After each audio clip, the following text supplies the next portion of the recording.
Assalamualaikum warahmatullahi wabarakatuh. Alhamdulillahirrabbilalamin. Asyhadu an la ilaha illallah wa asyhadu anna Muhammad Rasulullah sallallahu alaihi wasallam. Salam sejahtera selalu, salam sehat selalu, salam berkelimpahan selalu untuk para teman, para sahabat yang ada di Ewa Kultur.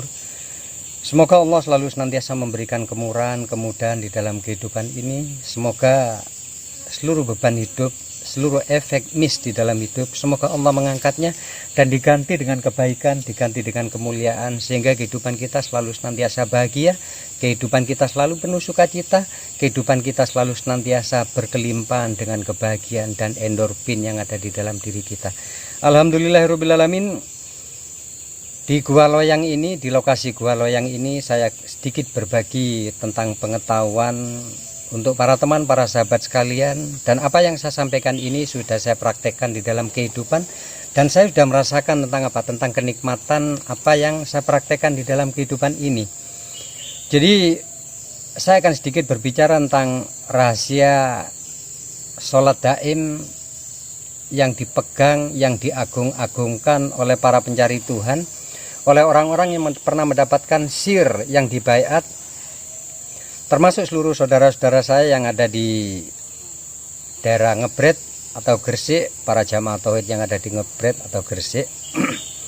Semoga betul-betul bisa mempraktekkan tentang amalia af'al, yakni amalia af'al, apa itu arti sholat daim di dalam kehidupan ini, dan di dalam kehidupan ini kita bisa memaknai tentang apa, tentang segalanya dengan apa, dengan sholat daim. Sholat daim kalau kita bahas, orang-orang yang mempelajari tentang ilmu tauhid, saya contohkan layaknya seorang pakar pesilat, seorang yang mempelajari taekwondo, ingke, ataupun ilmu-ilmu lainnya. Itu tak kala mendapatkan predikat sabuk pertama, dia itu selalu mengagung-agungkan tentang apa?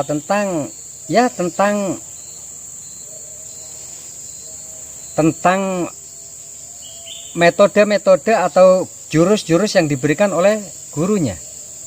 Mereka udah merasa kayak wah, mereka udah merasa kayak iya, kayak orang hebat. Akan tetapi di pendidikan formalitas ada namanya SD, SMP, SMA, ada yang namanya materi kuliah, yakni pendidikan kampus. Ada kelas 1, kelas 2 sampai kelas 6 gitu. Jadi ini adalah level tentang kelas. Nah, berbicara tentang sholat daim, sholat daim itu kalau hanya dimaknai seperti ini, rahasia tentang sirnya. Tatkala dibaiat, sholat daim itu adalah apa? Nafas yang keluar masuk itu adalah sholat daim. Jadi anggapan atau asumsi orang-orang yang memahami tentang sholat daim itu dianggap sudah bernafas, dianggap sepanjang masa sholat. Jadi kalau umpama ini mohon maaf ya, kalau Allah tetap Sang Ahad, andai kata saya menjadi wakil-wakilnya Allah atau malaikat, orang-orang yang mengakui nafas keluar masuk tak tabokin kok. Itu andai kata saya jadi malaikat loh. Tapi berhubung saya menjadi ewa yang seperti ini, ya biarkan para mereka berasumsi tentang apapun, itu tergantung kualitas tingkatan ilmu pemahaman yang ada di dalam dada. Jadi mereka itu lumrah untuk beropini apapun, berpersepsi apapun tentang apa yang diyakini, walaupun itu katanya sir. Jadi kembali lagi, kalau para mereka itu memahami tentang apa itu ma'rifat asma. Ma'rifat asma adalah pemahaman tentang kepiawaian, kepintaran, kecerdasan, kebijakan di dalam mengolah bahasa. Baik itu bahasa tubuh, baik itu bahasa kode-kode alam, baik itu bahasa harfiah, atau bahasa-bahasa banyak di dunia ini tentang apa itu bahasa. Itu adalah masuk apa?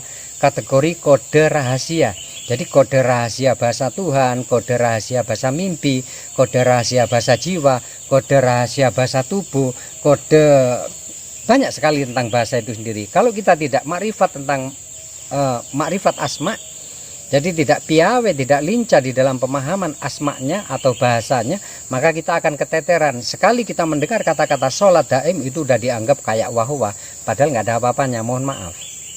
Jadi sholat daim itu sejatinya untuk para teman-teman, kita cukup mendengar apa itu sholat daim, itu urusan orang-orang yang mengkaji tentang ilmu makrifat, orang-orang yang mengkaji tentang ilmu tauhid, orang-orang yang mengkaji tentang apa itu ilmu hakikat, itu urusan mereka. Akan tapi yang enak di dalam kehidupan ini kita sikapi dengan baik apa itu sholat daim. Jadi sholat daim itu adalah ingat kepada Allah terus menerus, ingat kepada Allah secara kontinu, ingat kepada Allah itu seperti keluar masuknya nafas. Nafas kita kan tidak pernah berhenti, kita masuk, nafas keluar, ini tidak pernah berhenti, mulai dari kita nol keluar dari kandungan seorang ibu sampai kita akhir hayat kita di kematian kelak, nafas tidak akan pernah berhenti. Nah, yang perlu kita ambil hikmahnya bagaimana? Bagaimana caranya di dalam kehidupan kita itu selalu dzikrullah. Dzikrullah itu kalau bahasa secara umumnya yakni kita selalu melakukan amalia-amalia yang kita lakukan, baik itu amalia lisan atau amalia kolbi.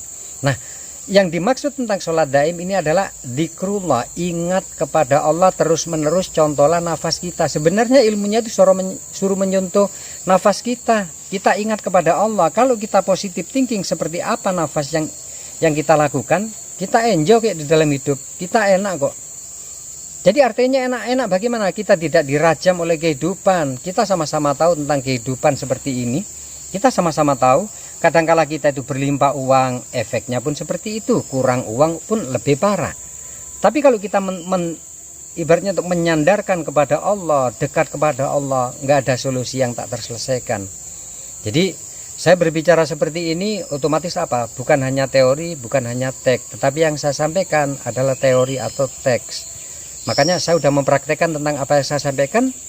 Sholat daim adalah bagaimana kita selalu senantiasa mengingat kepada Allah, baik mengingat melalui melakukan hukum syariat 5 waktu sehari semalam dan jeda di antaranya, atau kita tatkala melakukan aktivitas apapun kita tetap ingat kepada Allah. Bagaimana cara ingat kepada Allah? Simple kok.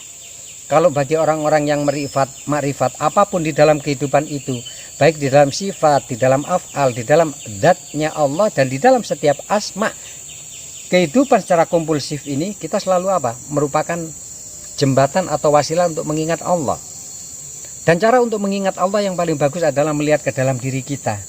Kita lihatlah sekarang mulut ya kan, atau lisan. Kita kalau andai kata oleh Allah tidak dikasih, dianugerahi lisan seperti ini, kita mau bagaimana? Kita tidak diberikan penglihatan, mana sampai saya itu ke dalam gua sini. Kalau saya nggak dikasih pendengaran, apa informasi yang masuk ke dalam diri kita? Belum lagi kita membicarakan jantung, biliunan sel-sel saraf yang ada di dalam tubuh, miliaran sel-sel yang ada di dalam otak kita. Belum lagi banyak sekali organ-organ settingan Allah yang maha canggih. Nah, alangkah indah itu semua kalau kita ingat. Tatkala kita makan, kita menunduk kepada Allah, berdoa secara ilmu muamalahnya, lalu berdoa kita berterima kasih kepada nasi itu sendiri, berterima kasih kepada Allah. Ini adalah nilai-nilai sholat daim gitu. Jadi kita selalu senyum di dalam kehidupan, kita selalu senantiasa enak, tenang, bahagia, sukacita di dalam kehidupan. Ini adalah energi apa? Energi sholat daim. Lalu dalam setiap pemikiran kita selalu positif. Artinya positif bagaimana? Memikirkan hal-hal yang menguntungkan diri kita. Kalau kita memikirkan tentang yang enggak berkualitas di dalam hidup, contoh kita selalu memikirkan penyakit terus, maka penyakit akan datang. Syukuri tubuh ini. Apabila kita mensyukuri tubuh ini, apabila kita menghargai tubuh ini, maka tubuh akan menghargai jasad ini pula. Tubuh akan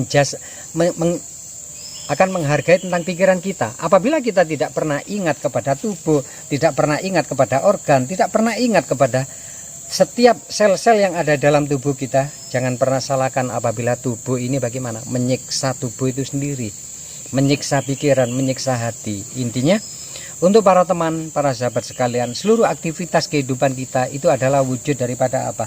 Wujud dari maknawiyah daripada sholat yang kita lakukan. Apabila positif di dalam kehidupan ini secara mutlak kita lakukan, maka positif yang akan datang kepada kita. Apabila negatif, yang pasti hukum vibrasi imbal balik atau tarik menarik pasti akan terjadi pada diri kita.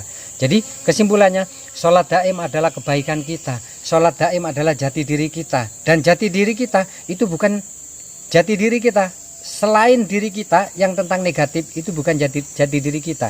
Itu adalah bagian dari psikologi sifat dasar manusia. Nah, itu yang perlu kita kendalikan. Makanya orang-orang yang hebat, orang yang bukan pandai berkomentar sana sini, menjelekkan sana sini, berdebat sana sini, berkelahi sana sini, perang sana sini. Orang yang paling hebat adalah orang yang mampu mengendalikan tentang pikirannya. Orang yang hebat, orang yang mampu mengendalikan tentang ego, amarah, sifat-sifat kejelekan apa yang disampaikan oleh Rasulullah. Apabila kita bisa melakukan itu, maka kita akan bisa bagaimana? Kita betul-betul mendapatkan apa itu? maknawiyah daripada atau filosofi dari sholat daim itu sendiri. Jadi simpelnya, sholat daim adalah jati diri kita.